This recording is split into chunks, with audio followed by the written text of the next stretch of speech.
নমস্কার বন্ধুরা, গজেন্দ্র কুমার মিত্রের একটি ছোট্ট গল্প আজ আমি পাঠ করে শোনাব। গল্পটির নাম প্রেম।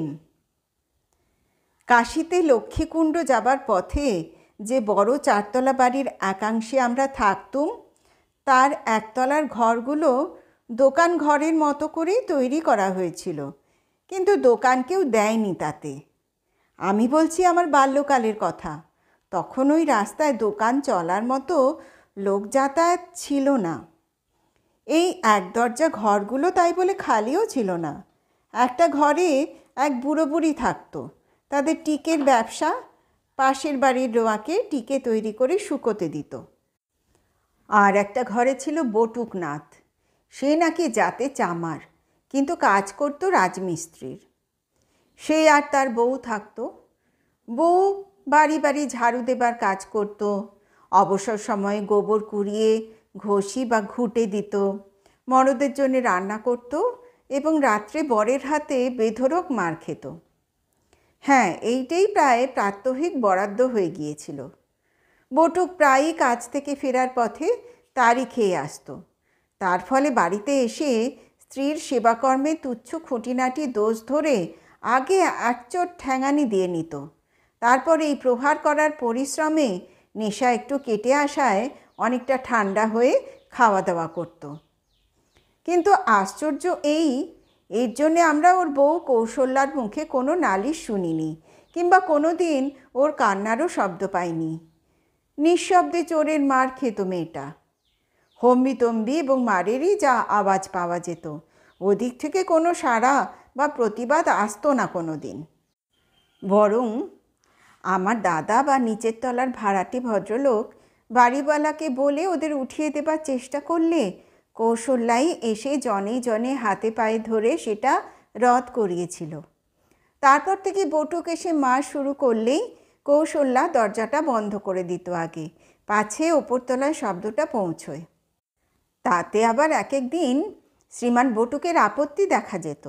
সে সশব্দে দরজা খুলে বউয়ের চুলের ঝুঁটি ধরে টেনে রাস্তায় নিয়ে এসে মার দিতে শুরু করত। বোধহয় আমাদের শুনিয়ে শুনিয়েই বলতো, এটা সরকারি রাস্তা, এখানে সে যা খুশি তাই করতে পারে।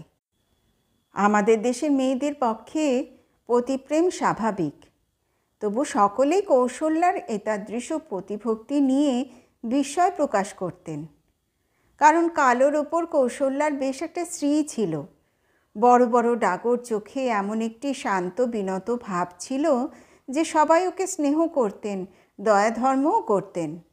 আর বটুকের ছিল কালো লম্বা চোয়ারে গোছের চেহারা, অতিরিক্ত নেশার ফলে আরও পাকিয়ে গিয়েছিল। একমাত্র ওর পক্ষে যা বলবার তা হচ্ছে ওর বয়সটা সত্যিই কম। কৌশল্যা যদি বা ওর থেকে বয়সে বড় নাও হয়, সমবয়সী তো নিশ্চয়ই। আর সেটা বটুকের ওই দড়ি পাকানো চেহারার মধ্যে থেকেও বোঝা যেত। যাই হোক, নিত্যকার ঘটনা বলেই বোধহয় ব্যাপারটা আমাদের সয়ে গিয়েছিল। ও নিয়ে আর মাথা ঘামাতুম না। নেহাত বাড়ির সামনেকার রাস্তায় বেরিয়ে দাপাদাপি না করলে আমরা আর লক্ষ্যও করতুম না। কিন্তু এরই মধ্যে হঠাৎ একদিন দেখলুম নিচের তলায় ওদের ঘরটায় চাবি দেওয়া। তাতেও অতটা বিস্ময়ের কিছু থাকতো না, যদি না আমার দাদা লক্ষ্য করতেন যে কৌশল্যা এখনও এ পাড়াতেই আছে। বুড়ো টিকেওয়ালার ঘরের কোণে আশ্রয় নিয়েছে এবং দিন রাত কাঁদছে।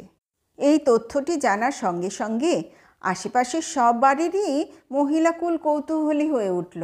বুড়ি টিকেওয়ালিকে ডেকে জিজ্ঞাসাবাদ করে আসল খবরটা বার করতেও দেরি হলো না। মূলেই গোলমাল। কৌশল্যা নাকি বটুকের বিয়ে করা বউ নয়, এমনিই এনে রেখেছিল। বটুকের আসল বউ আছে, দেহাতে ও শ্বশুরালে থাকতো এতদিন।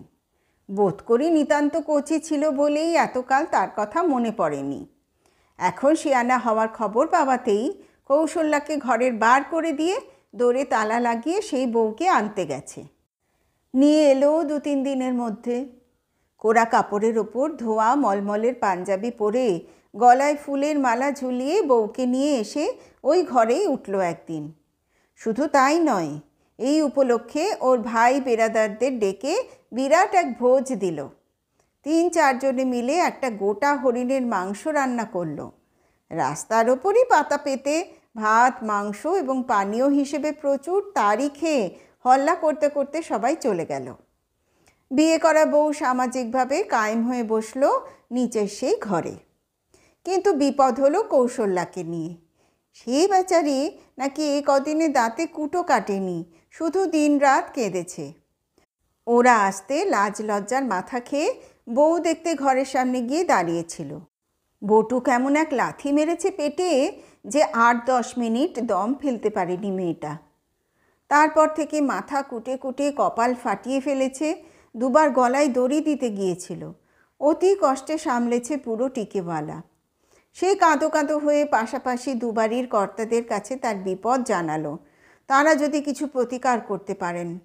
বলল, আপনারা মাই বাপ আছেন, একটা কিছু বন্দোবস্ত করেন। এই বুঢ়া মেয়ে কি জেল যেতে হবে ওই লন্ডির জন্যে।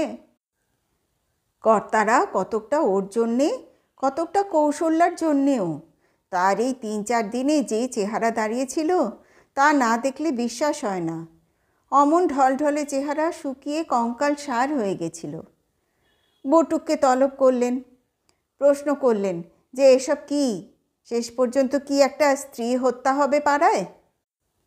বটুক কিন্তু এই অভিযোগে কিছুমাত্র লজ্জিত হলো না, বরং যেন উদ্দীপ্ত হয়ে উঠল। যা বলল তার সার এই যে ওই স্ত্রীলোকটি যদি মরে তো কারোরই কোনো পাপ লাগবে না, বাবুরা যেন তার জন্যে চিন্তা না করেন। ওই মেয়ে লোকটাই সাক্ষাৎ পাপ, তাকে ফুসলে পাপের পথে টেনে এনে তাকে দিয়ে এতকাল এই অধর্ম করিয়েছে। আসলে ও তার বড় ভাইয়ের স্ত্রী, ভৌজি। ওর এমনই কুহক যে এত বড় কথাটাও বটুকের মনে ছিল না। যাই হোক, বাবা বিশ্বনাথ, মা অন্নপূর্ণার কৃপায় তার চৈতন্য হয়েছে, যা করেছে করেছে, আর নয়, আরও পাপিষ্ঠার মুখ দেখতে রাজি নয় সে। এর ওপর কথা চলে না।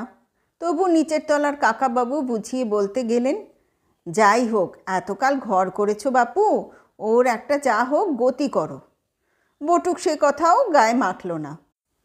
সে সম্বন্ধে কোনো চিন্তা নেই তার। কৌশল্যার অনেক রোজগার। বটুক অম্লান বদনে স্বীকার করল, এতকাল তো সেই খাইয়েছে বটুককে, সুতরাং তা নিয়েও কারো মাথা ঘামাবার প্রয়োজন নেই। এ ওর লোক দেখানো মায়া কান্না। অসৎ চরিত্রের স্ত্রীলোক যে, তার আর একটা মরদ খুঁজে নিতে কতক্ষণ। অগত্যা হাল ছেড়ে দিতে হলো কর্তাদের। হাল ছেড়ে দিল এবার কৌশল্যাও। চোখের জল মুছে আবার কাজে বেরিয়ে পড়ল। আবার শুরু হলো তার গোবর কুড়োনো। শুধু তাই নয়, টিকেওয়ালাদের ঘরে আশ্রয় নেওয়ার বদলে সে স্বেচ্ছায় ওদের কয়লাও গুঁড়ো করে দিত উদুখলে। আমরা ভাবলুম ওদের নাটকের এইখানেই জবনিকাপাত হলো। সেটা যে কত বড় ভুল তা বোঝা গেল কয়েক মাসের পরেই। নতুনের নেশা দুদিনেই কেটে গেল। বটুক আবার তার নিজ মূর্তি ধরল। শুরু হলো সেই মদ খেয়ে এসে হল্লা আর মারপিট। হল্লা আরও বাড়ল বরং, কারণ ওর বউ ঠিক কৌশল্যা নয়।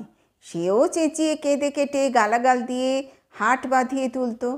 একদিন সোজা থানায় গিয়ে পুলিশ ডাকিয়ে এনে বটুককে হাজতেই রাখিয়ে দিল পুরো 2 দিন। তারপর থেকে বটুক ডুব মারতে শুরু করলো। 4 দিন 6 দিন আসে না, কোথায় কাটায় কে জানে। অনেকেই অনুমান করলেন আরও কোথাও একটা গোলমাল বাঁধিয়ে বসে আছে নিশ্চয়। মাঝে মাঝে 2-4 দিনের জন্য যাও বা ঘরে ফেরে, কাজে বেরোয় না, চুপ করে চারপাইতে পড়ে থাকে। এইবার প্রশ্ন উঠল, বউটা তাহলে খায় কি, কে খাওয়ায় ওকে? টিকেওয়ালারাই খবর জোগালো। খাওয়ায় নাকি ওই কৌশল্যাই। ওদের যাবতীয় বাজার হাট সেই করে দেয়। বটুক যেদিন বাড়ি থাকে না সেই এসে বউকে আগলায়। শুধু তাই নয়, লাজ লজ্জার মাথা খেয়ে বটুককেও নাকি গোপনে হাত খরচা জোগায়, বিড়ি ও মদ খাবার।